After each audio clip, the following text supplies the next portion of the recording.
Hi, when last did you hear about plane hijack? When was the last time you heard anything about plane hijack?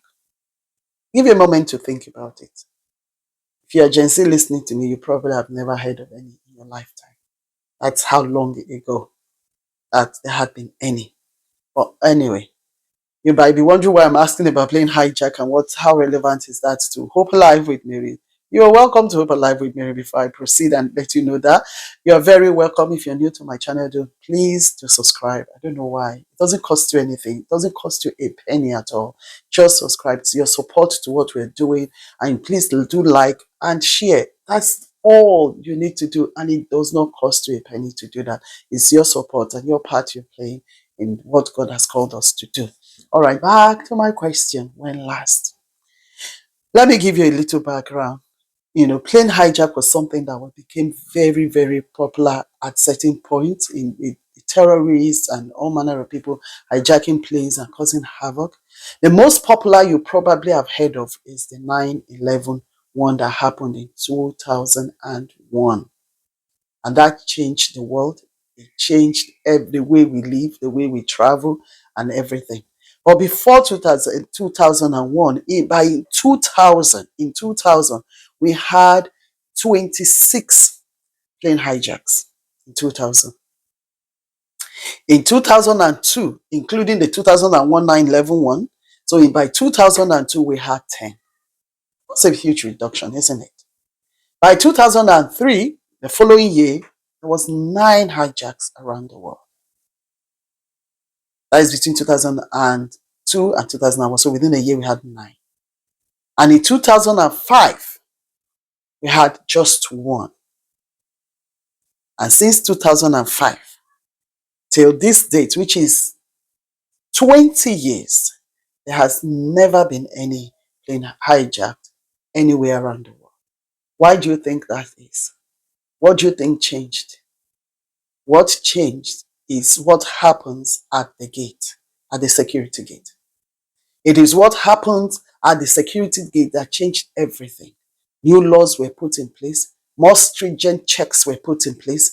There were rules. There were so much, how much things or what you can carry on your hand luggage into the plane, what you can carry even into the airport at all. I mean, into after the security, into the departure. There is limit to how much liquid, because they found out that you could make bomb from some of these things, the liquid that could have been, that you could carry. There's, all manner of things. Restrictions were put in place. Checks were put in place. Cameras and all manner of things were introduced. The scanners were heightened, where the technology increased, that they can scan a man's body, and that scan, as you go through your luggage, go through and you walk through, it scans you to your barest minimum, almost getting to your bone. Just in case there's some people who insert some things into themselves. So there is the scan, and they are sure that anyone passing through that gate fits in completely into the requirements. And then for 20 years, never a case again of plane hijack. And I pray we never see it again. Why am I bringing this to us? It is because a lot depends on the security gate. A lot depends on the security gate. Who is manning the security gate of your life? Are you aware that even your life, a lot of the attacks that have come, a lot of the things the enemy have succeeded to carry out against your life, against your family, against your community, against your nation, is because the security gate is porous. The security gate is left open. The security gate, anyone and anything can pass through. And once it's like that, you lose control. And the reason why those kind of checks are put at the gate is because once that person has succeeded and had passed through the gate, there's little or nothing they could do anymore. There's absolutely little or nothing they could do anymore. Once you've all gone through and the whole departure hall is filled up, there are people, there's a lot of things happening, it's difficult now to pick who is who and what is happening, going on. So it is the work has to be done at the gate. It comes back to our lives. We need to man the gate of our lives. The Bible tells us to be alert. Matthew 26, it said, be alert, be watchful, and pray, lest you fall into temptation. At the youth church today, we're talking about, temptations. We're talking about how to avoid temptation. And we read that scripture. And that brought this to me, to begin to think about what does it mean to be alert? What does it mean to be watchful? You are watchful especially at the gate. That is where the hardest work is done. At the gate of your life. There are watchmen. Where do watchmen stay? At the gate. Your watchmen, you watch over the entrance. You watch over what comes in and comes out. You are first and foremost the watchman of your life. Not but your pastor, nobody else. You are number one watchman of your life. And you need to man that gate. This is when Jesus said, be alert, be watchful, be careful, and pray. He said, devil is coming. The devil is seeking for you. The devil is looking to pull you down. The devil is like those terrorists who go out and seeking to cause havoc. They are never after one person. They are never after one particular, whatever. They are out to cause a mass destruction. When the enemy wants to come into your life, all he needs is a foothold. It's a foothold. All he needs is a gap. You create that gap. His intention is to commit or a mass destruction.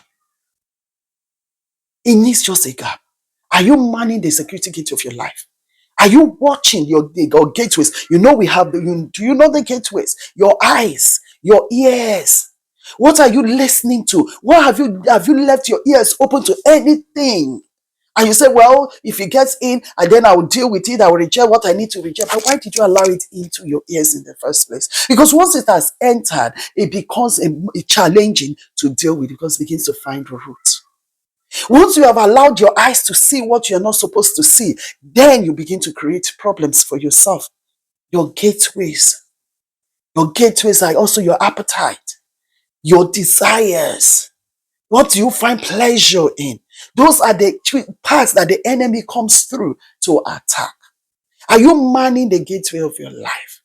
Are you alert? Are you watching? Are you scanning, literally scanning and choosing what comes into your life, what comes into your home and your family? As a man, as a father, as a mother, as a man, as a woman, you are the one security. You are the one to man the gate of your home and your family so that nothing comes in, nothing goes in. Because at that gate, if you're able to stop it, then the devil will not have so much hold and control over your family.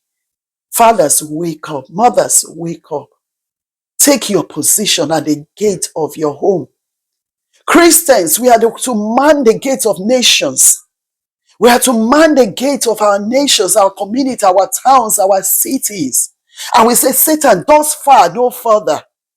You cannot go any further. You stop, your activity stops here. One thing that happens at the airport, before I remember traveling with my friend on holiday last time, and we had food, we had drinks, and we found out that if you had to finish this drink, otherwise it's not passing through. It's going to be chucked away. So we found ourselves, I had the bottle of water, I quickly got it down, to pour it out, to finish it up. And same thing, if you have drinks, you have juice, you have anything you don't want to lose, you have to finish because it's not going to pass through. What does the devil knows what can come in your life? Do you have such restrictions? Do you have such restriction in your life and say, it's a no to this, it's a no to that? Not everything is all right. Not everything you must admit into your life. I said to people and to my children or anyone, I said, 1 year they say, is it PG rated movies, 12 rated, whatever rated. I don't care. You know, there are certain movies that I am never old enough to watch. I will never be old enough to watch. It's not for me. 18 plus movie, it's not for me. Why? Because I'm responsible for the gateway of my life. And I'm not going to say, I'm an adult, so I can watch it. Nothing's going to happen. No, something's going to happen. There is a spirit behind this thing. There is a power behind this thing. There is something they introduce, they plant, they come in and plant something. There's not every music every movie, every music, every places that I can be. So I pray that God will help us, even as you listen to this today, that you take responsibility. You know, as smart as the terrorists were, the whole world, I mean, I know America's spearheading it and the third world and some countries spearheading all the securities, but the whole world has to come to an agreement to say enough is enough. And I hope you too come to that decision today. And if you're married, you and your husband come to the decision today, enough is enough. Things are going to change. We're going to decide what we let into their home and what cannot come into our home. And you personally, in your own life, you need to begin to make that decision. What do I allow into my life and what will not allow? Because a lot of times the things we do go to through are things that we have opened the door to the devil. We allowed him in. And when you let him in, in fact, and there are a lot of examples I can give today, but because of time, I will leave it there and allow the Holy Spirit to do the rest with you. Because when you allow strife, unforgiveness, bitterness, those things are your gateways. The enemy will come in. Okay, there are just certain things that you just don't dabble in or try out. The new age stuff. People have opened their gateways to them, and the enemy comes. You just say, "Oh, I'm exploring. I'm just being curious. I'm just trying out this." Be careful what you try out. Be careful what your curiosity will lead you into. So be watchful, be alert, and keep your gateway. I hope that blessed you today. And if it did, please do share. Share with all members of your family, share with your spouse. Let everyone become alert so that God will have mercy on us, so that we stop the enemy even before he starts any nonsense with us or around us. So God bless you. Don't forget to like, don't forget to share, don't forget to subscribe. I'll be with you again very soon. Bye bye.